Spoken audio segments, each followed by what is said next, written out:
शिवपाल सिंह यादव, अखिलेश यादव।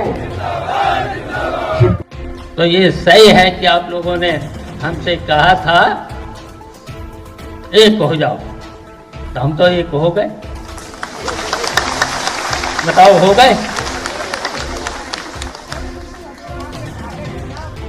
जब हम एक हो गए हैं तब आपकी जिम्मेदारी है कि पुराना जो विधानसभा वाला रिकॉर्ड है वो आपको तोड़ना है, रिकॉर्ड तोड़ना है और जीत उससे बड़ी कराना है। बताओ बताओ, कराओगे? हाथ उठा के बताओ। तब तो हाथ उठाया है, अब तो काम करना है। और हाथ उठा करके अगर काम नहीं किया तो फिर तो झूठ हो जाएगी। तो फिर उठाओ हाथ, एक बार फिर उठाओ।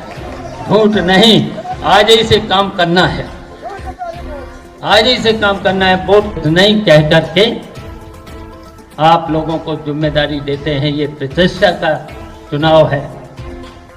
डिम्पल हम लोगों की बहू है, तो ये सम्मान की लड़ाई है। अब सारे रिकॉर्ड आप सब लोगों को इसी चुनाव में तोड़ना है और सबसे बड़ी जीत कराना है। और फिर बातें और बाद में होंगी। अभी तो जनसभाएं भी होंगी बड़ी बड़ी, उसमें बातें और होंगी। जय हिंद।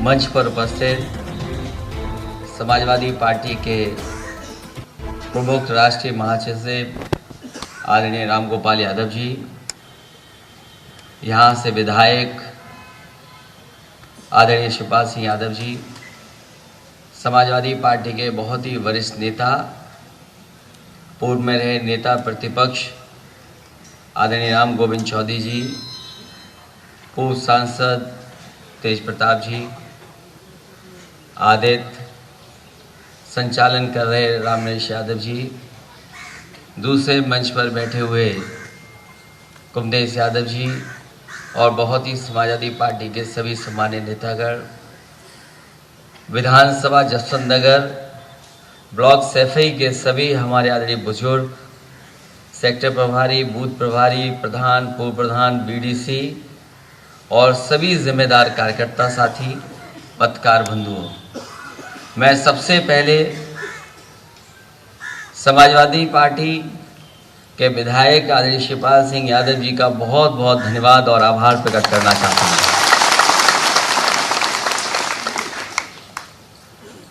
कि जिन्होंने यहाँ के जिम्मेदार कार्यकर्ता नेताओं को बुला करके इस महत्वपूर्ण चुनाव में अपील करने का काम किया है।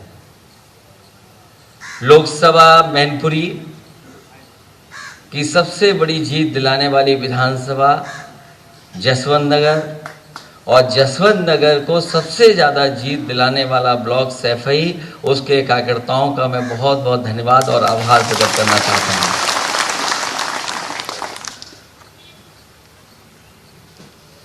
आने वाले चुनाव में जो 5 तारीख को होने जा रहा है, बहुत महत्वपूर्ण बातें पहले भी कही जा चुकी हैं और बाद में भी कही जाएंगी।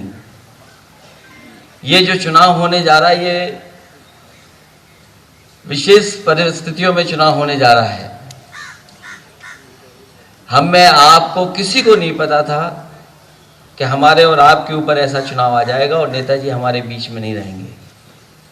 ये ऐसा पहला चुनाव है जब नेताजी हमारे बीच में नहीं है। और जहां तक सवाल नेताजी का है, यहां जितने लोग बैठे हैं कहीं ना कहीं नेताजी से सीधे सीधे जुड़े रहे हैं और नेताजी ने कभी भी जसवंत नगर के लोगों को अपने दूर का नहीं समझा, अपने परिवार का सदस्य ही समझ करके उन्होंने जिंदगी भर यहाँ के लोगों के बीच में काम किया। मैंने कई मौकों पर कहा कि नेताजी ने मैनपुरी को बनाया और मैनपुरी की जनता ने नेताजी बनाया। और सच्चाई यह है कि जीवन भर के संघर्ष ने और आप लोगों के सहयोग ने नेताजी को देश में नेताजी बनाने का काम अगर किसी ने किया तो जसवंत नगर विधानसभा के लोगों ने। उनके काम करने का तरीका यहाँ कोई ऐसा नहीं जो न जानता रहा हो। नेताजी के साथ रहने वाले यहाँ के बहुत सारे लोग हैं और समय समय पर इनके परिवार के लोग भी जेल गए हैं। कभी कभी जिन्हें मैं पहचान नहीं पाता हूं, अपनी जेब से कभी पुराने सर्टिफिकेट निकाल करके दिखाते हैं कि देखो किस जमाने में हम नेताजी के साथ जेल में गए हैं। इसलिए जब चुनाव होने जा रहा है और वो हमारे बीच नहीं है, इस चुनाव को पूरा देश देख रहा है। पूरे देश की निगाह इस चुनाव में है कि आखिरकार इस चुनाव में फैसला जनता क्या लेगी। और आज मैं ये कह सकता हूं कि पूरा देश देखेगा कि ऐतिहासिक जीत से इस बार समाजवादी पार्टी यहां से जीतने जा रही है। कई बार लोग कहते हैं कि बहुत दूरियां हैं। मैं आप सबको बता दूं, चाचा और भतीजे में दूरियां नहीं थी, राजनीति में दूरियां थी। चाचा भतीजे में मैंने कभी दूरी नहीं मानी और मुझे खुशी इस बात की है कि राजनीति की भी दूरियां आज खत्म हो गई। इसके लिए मैं बहुत बहुत धन्यवाद देता हूं। अब घबराहट तो बीजेपी को हो रही होगी और इसलिए भी घबराहट हो रही होगी कि वो जानते हैं कि जसवंत नगर ने अगर मन बना लिया और करहल साथ चल दिया, मैनपुरी ठीक हो गई, किसनी के लोग मन बनाए बैठे हैं और भूगांव भी जीतने जा रहे हैं, तो सोचो परिणाम क्या होगा इस बार। बहुत सी सरकारें यहां के लोगों ने देखी हैं, लेकिन एक पहली सरकार देखी होगी जो हर वादे को भूल गई हो और इतनी परेशानी, तकलीफ, साजिश और षड्यंत्र कोई पार्टी नहीं करती जितनी भारतीय जनता पार्टी करती है। और भारतीय जनता पार्टी की तकलीफ बड़ी अजीब है। न हकीम पे दवाई है उसकी, न किसी वैद्य पे दवाई है, और जितने अस्पताल बने उस पे भी दवाई नहीं है। परिवार दूर हो तो कहते परिवार में झगड़ा है, परिवार एक हो जाए तो परिवारवादी पार्टी बोलते हैं। और ये तकलीफ भाजपा के लोगों को है और रहेगी, क्योंकि वो हर जगह कमी ढूंढते हैं। इसलिए इस चुनाव में, क्योंकि बहुत अलग तरह का चुनाव होने जा रहा है, ये जो समाजवादी रास्ता नेताजी ने दिखाया है, उसी रास्ते पे हम लोगों को चल करके समाज और देश की दिशा बदलनी है। ये तमाम समस्याएं जो दिखाई दे रही हैं, इनका अगर कोई रास्ता है तो वही रास्ता है जो नेताजी ने रास्ता दिखाया। जो नेताजी का रास्ता था राजनीतिक रास्ता, जो नेताजी ने सामाजिक रास्ता दिखाया और जिस लड़ाई को लड़ने का काम किया, उसी रास्ते से खुशहाली आ सकती है। ये तमाम दावे करते हैं विकास का, ये विकास का दावा बीजेपी न करें। अपने भ्रष्टाचार का दावा तो कर सकते हैं, सड़कों पे गड्ढे का दावा तो कर सकते हैं, लेकिन जितना भी विकास अगर हुआ है तो वो समाजवादियों ने यहाँ का विकास कर करके दिखाया है। और अगर हम पीछे मुड़ करके देखें 35 साल 40 साल पहले, यही सड़क इटावा से मैनपुरी वाली कैसी सड़क थी। और जो आप बोल रहे हो आपके जमाने का जो पुल है, तो 2 बसें नहीं निकल सकती उसमें। वो जो लोहे का पुल कभी कभी दिखाई देता है हमारा वाला, वो आज भी किस जमाने का बना है। और आज कैसी सड़क हो गई उस पुल से, अगर चाहे तो 2 लोग नहीं निकल सकती गाड़ियां, 2 नहीं निकाल सकते गाड़ियां। तो सोचो कैसा जमाना देखा और कैसा नेताजी जमाना बना दिया। कहां सड़कें थी, अगर हेलीकॉप्टर उतरता था तो हम और आप एक दूसरे को पहचान नहीं सकते थे। न जाने कितना रे हमारे और आपके चेहरे पे लग जाता था। यहाँ जितने पुराने लोग बैठे हैं, उन्होंने बढ़ते हुए, बदलते हुए और चीजों को संभलते हुए देखा होगा।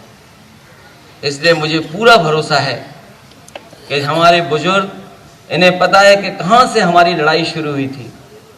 आने वाली पीढ़ी को शायद उन चीजों की जानकारी हो ना हो, लेकिन पुराने लोगों ने जो संघर्ष किया वो हमें याद रखना पड़ेगा। और नई दिशा में जो आने वाले समय में हमें नेताजी ने जो दिया है समाजवाद, जो आज तक हमें लेकर के यहां तक आए, नई पीढ़ी की जिम्मेदारी बनती है कि अगले 50 साल वो आंदोलन को और वो उस विचारधारा को कैसे लेकर के जाए। तमाम समस्या है। ये जो अस्पताल है, यही नेताजी की देन है। कहां छोटा अस्पताल बन रहा था, आज मेडिकल कॉलेज है। कहां थोड़ा बहुत छोटी जगह बन गई थी अस्पताल के लिए, और आज इतना बड़ा अस्पताल है कि जो लोग कभी ग्वालियर और आगरा जाते थे इलाज कराने के लिए, वो आज सैफई में इलाज उनका हो रहा है, वो नेताजी की वजह से। और मैंने कई मौकों पर कहा, और वो सड़क का मैं इसलिए याद दिलाता हूं, अभी जब देश में सूची बन रही थी कि देश के सबसे अच्छे एक्सप्रेसवे कौन से हैं, तो देश का सबसे अच्छा एक्सप्रेसवे कोई निकला है तो वो आपका आगरा लखनऊ एक्सप्रेसवे है। और ये कम समय पर इसलिए बन गया, अगर नेताजी जिद नहीं करते, नेताजी नहीं कहते उस दिन, तो शायद हम लोग 22 महीने या 23 महीने में नहीं बना पाते। जिस समय शिलान्यास के लिए बुलाया था नेताजी को, नेताजी ने कहा कि मैं शिलान्यास तभी करता हूं जब मुझे उद्घाटन की तारीख पता होती है। मैंने कहा नेताजी ये सड़क एक्सप्रेसवे बन रही है। मुझे उन्होंने बोला कि कभी तुमने देखी है सैफई से पता रोड मैंने कितनी जल्दी बनवा दी। मैंने मजाक में कह दिया कि वो पगडंडी है, वो ये एक्सप्रेसवे है। तो नेता ने कहा देख करके आओ, तब पता लगेगा सड़क मजबूत कैसे बनती है। और मुझे याद है जब तारीख तय हो गई, सभी कंपनियों ने तय कर लिया कि हम कम समय में बना देंगे, और जब नेताजी से कह दिया कि हाँ इतने दिन में बन करके तैयार हो जाएगी, तब नेताजी ने उस सड़क का शिलान्यास किया। जिस दिन शिलान्यास किया उस दिन भी नेताजी का जन्मदिन था, और जिस दिन उद्घाटन हुआ उस दिन भी नेताजी का जन्मदिन था। और 23 महीने के अंदर आगरा लखनऊ एक्सप्रेस सड़क बना करके खड़ी कर दी। और जब उद्घाटन हुआ था तो वो नेताजी के लाए हुए, नेताजी के सबसे बेहतरीन खरीदे हुए उसी समय के सुखोई विमान को भी सड़क पर उतार करके हम लोगों ने उद्घाटन करने का काम किया। इसलिए ये जितना विकास दिखाई दे रहा है वो सब नेताजी का है। और हमारा आपका कोई अस्तित्व नहीं रहता अगर नेताजी हम लोगों को आगे न बढ़ाते। इसलिए नेताजी के ना रहने पर ये चुनाव होने जा रहा है। और लोग तो कहते हैं कि जो अच्छे लोग होते हैं वो कभी मरते नहीं, हमारे आपके बीच में ही रहते हैं, और आत्मा कभी खत्म नहीं होती। और कहीं ना कहीं नेताजी ये देख भी रहे होंगे कि हम लोग आने वाले समय में क्या फैसला लेने जा रहे हैं। और ये शुरुआत है कि हम सब लोग एक हो गए। आने वाले समय में परिणाम बताएगा कि ये परिणाम कितना बड़ा होने जा रहा है। और सैफई के लोग अगर मना लें, सैफई के हमारे ये सभी कार्यकर्ता नेता जो बैठे हैं, अगर ये गांव-गांव जाकर के मना लेंगे तो शायद ही कोई खिलाफ वोट डालने जाएगा। क्योंकि सड़क पे सब चलते हैं, अस्पताल में सब आते हैं, एम्बुलेंस सबके लिए है। जो काम हुए हैं वो सबके लिए हुए हैं, किसी एक के लिए नहीं हुए हैं। ये तो बीजेपी का प्रचार है और हमसे विरोध करने वाले लोगों का प्रचार है कि हम एक ही परिवार की पार्टी, एक ही जाति की पार्टी है, एक ही धर्म के लोगों को सहारा देते हैं। ये केवल हम लोगों के खिलाफ झूठा प्रचार है। नेताजी ने हमेशा भाईचारे की राजनीति की, नेताजी ने हम लोग को सौहार्द की राजनीति सिखाई है और कैसे लोगों का सम्मान करना है उस रास्ते को दिखाया है। इसलिए हमारी आपकी जिम्मेदारी बनती है कि जब नेताजी नहीं है तो ऐतिहासिक जीत दिलाने का काम हम लोग समाजवादी पार्टी की करें। इन्हीं शब्दों के साथ मैं बहुत बहुत धन्यवाद देता हूं। और यही मैदान है जहां पर हम लोग क्रिकेट खेले हैं, यही मैदान है जहां आप लोग बैठे हैं, यही हमने क्रिकेट खेली है बचपन में। जब राजनीति में आ गया तब भी क्रिकेट खेली है। और ये जितने पेड़ हैं, शायद चाचा जानते होंगे, ये सब पेड़ हमारे लगाए हुए हैं। ये जितने पेड़ आपको दिखाई दे रहे हैं, क्योंकि इतने रे का इलाका था ये कि जब भी पेड़ लगाते थे पेड़ मर जाता था। फिर हम ढूंढ ढूंढ के लाए कि कौन सा पेड़ है जो रेत में चल सकता है। इसको ठीक कर करके सब पेड़ हम लोगों ने लगाए हैं और आज भी मुझे दिखाई दे रहे हैं, सब हरे भरे पेड़ दिखाई दे रहे हैं, बड़े हो गए हैं। और बालम खीरा तो ज़्यादा दिखाई दे रहा है, वो इसलिए भी ठीक है कि किसी बुजुर्ग को अगर पेट की तकलीफ हो तो उसको पीस के खा लें, चूर्ण बना लें तो स्वास्थ्य ठीक हो जाएगा। इसलिए मैं आपको बहुत बहुत धन्यवाद देता हूँ, बहुत बधाई देता हूँ। और 21 तारीख को, क्योंकि नेताजी का 22 तारीख का हर साल हम लोग जन्मदिन मनाते थे, क्योंकि नेताजी नहीं है हमारे बीच में, इसलिए 22 को यहीं पर हम लोग कार्यक्रम करेंगे। मुझे उम्मीद है कि आप सब लोग उस कार्यक्रम में शामिल रहेंगे, क्योंकि जिले स्तर पे कार्यक्रम हो रहा है और सैफई और आसपास के लोगों के लिए हम लोग कार्यक्रम यहीं करेंगे। नेताजी की याद में 22 तारीख को 11 बजे कार्यक्रम इसी पंडाल में अनुमति लेकर के हम लोग करेंगे।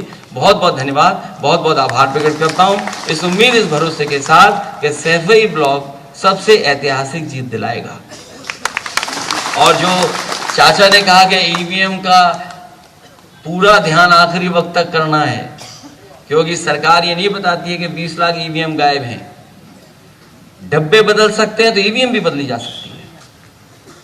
और कभी भी लोग शिकायत ये करते हैं कि ईवीएम 15 दिन रखी हुई है, तब भी बैटरी पूरी 100% है। पिछली बार तो चुनाव जनता ने आपको जिता दिया था, लेकिन प्रशासन ने और बहुत सारी संस्थाओं ने मिलकर के आपको चुनाव हराया था। जनता ने वोट आपकी सरकार बनाने के लिए दिया था। पूरी जनता जानती है कि उत्तर प्रदेश में समाजवादियों की सरकार बननी थी। बैलेट में हम ही लोग जीते थे, 300 से ज्यादा सीटें जीते थे। इसलिए आखिरी वक्त था। और फॉर्म 17 का जब मशीन सील हो जाए तो उसकी फोटो लेकर के अपने पास जरूर रख लें, क्योंकि उसमें ईवीएम का नंबर भी है, वोट कितने पड़ करके कितने सील हुए वो भी है। उसके साथ साथ आखिरी वक्त तक देखना पड़ेगा, क्योंकि रात में कई बार 2 और 3 बज जाते हैं जब स्ट्रॉन्ग रूम सील हो पाती हैं मशीनें जाकर। इसलिए जहां दिन में हमें काम करना है, वहीं रात तक हम लोग को जिम्मेदारी निभानी है, क्योंकि ये चुनाव बहुत महत्वपूर्ण है। इसलिए भी महत्वपूर्ण बन जाता है कि बंगाल में तो ये हारेंगे, बिहार में भी राजनीति बदल गई है, उत्तर प्रदेश ही है, और उत्तर प्रदेश ने तय कर लिया कि बीजेपी नहीं आएगी तो देश में कहीं बीजेपी नहीं आ सकती।